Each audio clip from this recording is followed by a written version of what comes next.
இருந்துகிட்டு உயிரிழப்புகளோ, அமெரிக்கா சைட்ல இருந்து உயிரிழப்புகளோ எதுவுமே கன்ஃபார்ம் பண்ணப்படல. அவங்க இல்லங்கிறாங்க. பட் அங்க இருக்கக்கூடிய பிக்சர்ஸ்லாம் பார்க்கிறப்போ அந்த சைடும் இருக்கும் அப்படின்னு தான் தோணுது. ஸோ எனிவே இ இரு பதிலுக்கு வந்து ஈரான் வந்து தாக்குதல் நடத்திட்டு இருக்காங்களா, அதுக்கும் ஒரு ஆப்பரேஷன் பேர் இருக்குது. அதுக்கு பேர் என்னன்னா ட்ரூத்ஃபுல் ப்ராமிஸ் 4 அப்படின்னு சொல்றாங்க. அவங்க தலைவர எடுத்ததுக்காக பழிவாங்குதலா எங்களோட ரிவெஞ்ச் இது அப்படின்னு சொல்லிட்டு ட்ரூத்ஃபுல் ப்ராமிஸ் 4 அப்படின்னு சொல்லிட்டு அமெரிக்கன் பேஸஸ் மிடில் ஈஸ்ட்ல இருக்கக்கூடிய எல்லா இடங்கள்லயும் தாக்குதல் பிளஸ் இஸ்ரேல் மேலயும் தாக்குதல் வந்து ஈரான் நடத்திட்டு இருக்காங்க. ஸோ இப்போ என்ன நடந்துட்டு இருக்கு அப்படின்னு கேட்டீங்கன்னா 2 சைடுமே ஆக்சுவலா 3 சைடு. அமெரிக்கா வந்து டைரக்ட்டா என்ன அமெரிக்கன் லேண்ட்ல இருந்து அடிச்சிட்டு இருக்காங்களா? கிடையாது. அங்க இருந்து அவங்களோட மோஸ்ட் அட்வான்ஸ்டு ஃபிளைட்ஸ் ஓகேவா? ஸ்டெல்த் ஃபிளைட் F-35, B-2 இது எல்லாமே வந்து எக்ஸ்ட்ரீம்லி ஸ்டெல்த் ஃபிளைட் ஓகேவா? ரொம்ப அட்வான்ஸ்டான ஃபிளைட்ஸ். அது எல்லாத்தையும் யூஸ் பண்ணி அடிச்சிட்டு இருக்காங்க. அது போக சப்மரைனா இருக்கட்டும், கப்பலா இருக்கட்டும், இதெல்லாம் இந்தியன் ஓஷன்ல அப்புறம் வந்து ஈரான சுத்தி இருக்கக்கூடிய கடல் இடத்துல எல்லாத்துலயும் ஏன்னா உலகத்தோட மறுபக்கத்துல இருக்காங்க. அங்க இருந்து மொத்த படையும் கொண்டு வந்து ஈரான சுத்து போட்டு இங்க இருந்து கன்டினியூஸா அடிச்சிட்டே இருக்காங்க. இஸ்ரேல் இங்க இருந்து அடிச்சுக்கிட்டே இருக்காங்க. இஸ்ரேலோட இன்டெலிஜென்ஸ் வந்து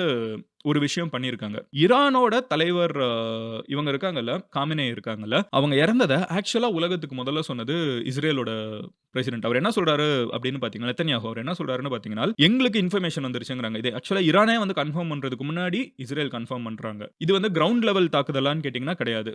ஃபிளைட்ஸ் வச்சு தான் வந்து பிரிசிஷனா வச்சு எந்த பில்டிங்னு பார்த்து அடிச்சிருக்காங்க. டெஹரான்லயே தான் இது நடந்திருக்குது ஓகேவா? அவரும் வந்து எங்கேயும் ஓடல. அவர் இருந்த கேபிட்டல்லே தான் இருந்திருக்காரு. அப்போ இஸ்ரேல் வந்து கரெக்ட்டா அடிச்சிருக்காங்க. ஆனா இஸ்ரேலுக்கு வந்து இன்டெலிஜென்ஸ் எந்த அளவுக்கு இருந்திருக்குனால், இந்த தாக்குதல பண்ணி முடிச்ச உடனே இஸ்ரேல் முதல்ல அனௌன்ஸ் பண்றாங்க. அதுக்கப்புறம் தான் ஈரான் வந்து அத கன்சீட் பண்றாங்க. ஆமா இது நடந்துருச்சு அப்படின்னு சொல்லிட்டு. இஸ்ரேல் முதல்ல அனௌன்ஸ் பண்றதுல இருக்கிற ஈரானுக்கு இருக்கிற பிரச்சனை என்ன அப்படின்னு பார்த்தீங்கன்னா, அவரோட உடல் வந்து ஐடென்டிஃபை பண்ணப்பட்டுருச்சு. அந்த அந்த ஒரு தாக்குதல் ஒரு பில்டிங் மேல நடக்குது. அவரோட உடல் வந்து ஐடென்டிஃபை பண்ணப்பட்டுருச்சுங்கிறத இஸ்ரேல் சொல்றாருங்கிறப்போ வந்து அதுல இருக்கிற பிரச்சனை என்னன்னு பார்த்தீங்கன்னா, அப்போ இஸ்ரேலோட network of spies, network of intelligence வந்து ஈரான்ல அவர சுத்தி அவரோட உடல் ஐடென்டிஃபை பண்றப்போ இருக்கக்கூடிய க்ளோசஸ்ட் செட் ஆஃப் பீப்பிள் இருப்பாங்கல்ல, அங்க வந்து இஸ்ரேலோட இன்டெலிஜென்ஸ் இருந்திருக்கிறதுக்கு சான்சஸ் இருக்குது. இல்லன்னா இஸ்ரேலுக்கு எப்படி தெரியும் உடல் ஐடென்டிஃபை பண்ணப்பட்டுருச்சுன்னு. அதுக்கப்புறம் தான் ஈரானே வந்து கன்ஃபார்ம் பண்றாங்க. அப்போ இஸ்ரேல் வந்து has a huge network of infiltrated spies across ஈரான்ங்கிறது வந்து நம்மளுக்கு தெரிய வருது. ட்ரம்ப்புமே அவரோட ட்வீட்ல என்ன சொல்றாருன்னு பார்த்தீங்கன்னா, இவ்ளோ பெரிய தாக்குதல் நாங்க பண்றதுக்கு முக்கியமான காரணம் இஸ்ரேலோட இன்டெலிஜென்ஸ்னு. அந்த இஸ்ரேல் இன்டெலிஜென்ஸ்னு சொல்றது வந்து ஒண்ணுமே இல்ல. ஸ்பை நெட்வொர்க் வந்து ஈரான் ஃபுல்லா வந்து இஸ்ரேல் வந்து ஆட்கள வச்சிருக்காங்க. இதுக்கு முன்னாடி வந்து பேஜர் வச்சு